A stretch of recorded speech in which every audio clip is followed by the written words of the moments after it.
Bonjour, Bourse et Valeurs depuis le Forum Lyon-Pôle Bourse. À l'occasion de cette 7e édition, nous accueillons à présent Jean-Lucien Rasque, le PDG de Boa Concept. Bonjour. Bonjour. Société stéphanoise qui est arrivée en bourse il n'y a pas très très longtemps. On va rappeler ce que vous faites.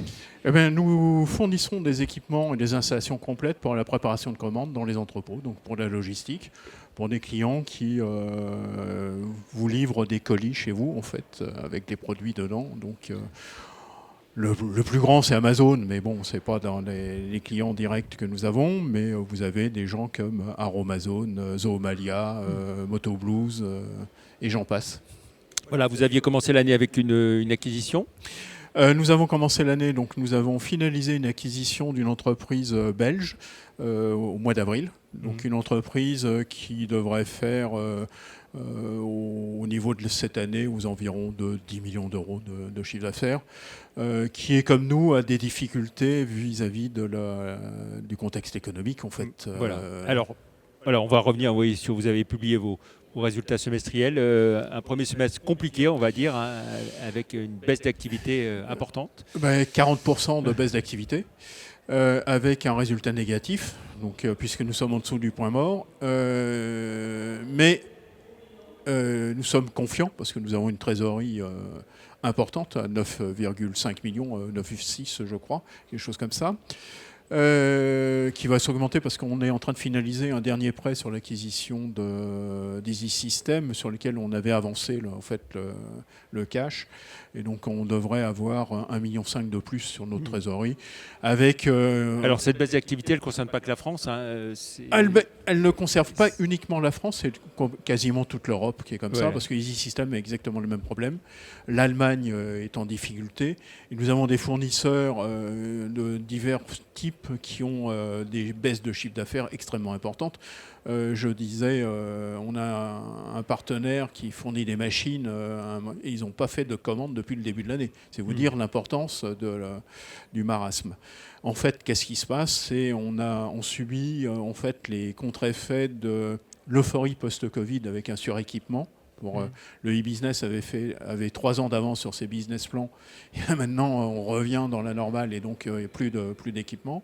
Difficulté d'accès au crédit avec la hausse des taux et le resserrement des conditions de prêt. Et puis, je pense que c'est un contexte morose avec des difficultés géopolitiques qui font que les gens n'ont pas confiance. Donc une moindre consommation du public.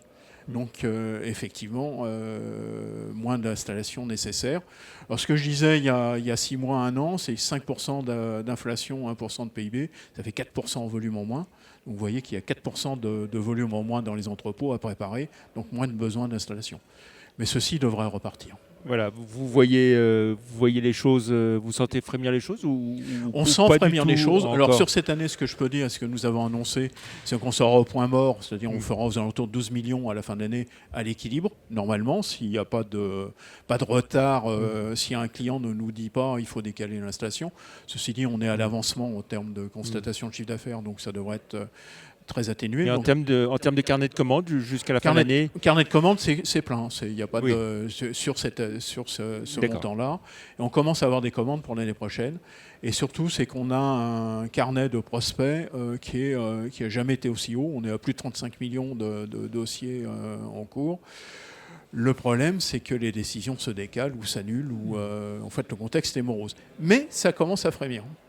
Et donc là, nous sommes relativement optimistes.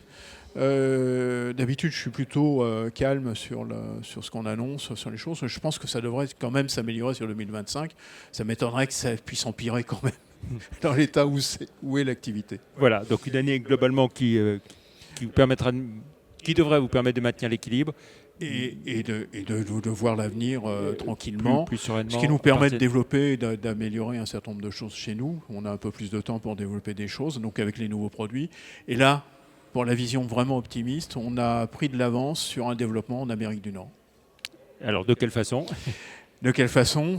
On a pris les premiers contacts, en fait, à l'occasion d'une mission de la région, d'ailleurs, au Canada. Donc, on avait envoyé quelqu'un qui a pris des contacts sérieux avec les administrations, parce qu'ils sont très friands d'installation de sociétés industrielles sur les métropoles régionales, avec des fournisseurs potentiels. qui vont nous aider parce qu'ils sont aussi friands d'apports de chiffre d'affaires de ce côté-là.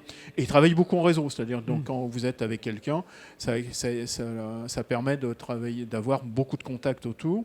Et la troisième chose, et c'était là la grande surprise, ça a été les cabinets conseils qui nous ont expliqué qu'ils étaient étonnés qu'on puisse fournir du matériel pour des PME avec des prix intéressants, avec des ROI qui sont valables, alors qu'ils pensaient que ce n'était faisable que pour les très grandes entreprises et les grandes cathédrales logistiques de ce côté-là. Donc il y a un marché parce qu'ils sont sous-équipés de ce côté-là. D'accord. Et là, ça pourrait aller assez vite. On a déjà combien de quelqu'un. temps ?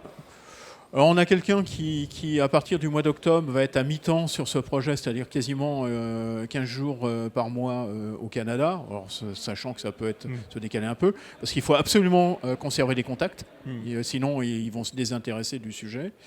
Et je pense que donc on ouvre une filiale qui, pour l'instant, c'est une filiale au minimal pour avoir une adresse. Et je pense que les premiers contacts pour des offres, ça va être au premier semestre. Et j'espère je touche du bois, mais ça n'en est pas, que les premières commandes arriveront au deuxième semestre 2025. Très bien, on continuera à suivre tout ça. Merci beaucoup Jean-Lucien Rascle d'être venu sur le plateau de Bourse et Valeurs à l'occasion du forum Union Pôle Bourse. Merci, au revoir. Merci, bonne journée.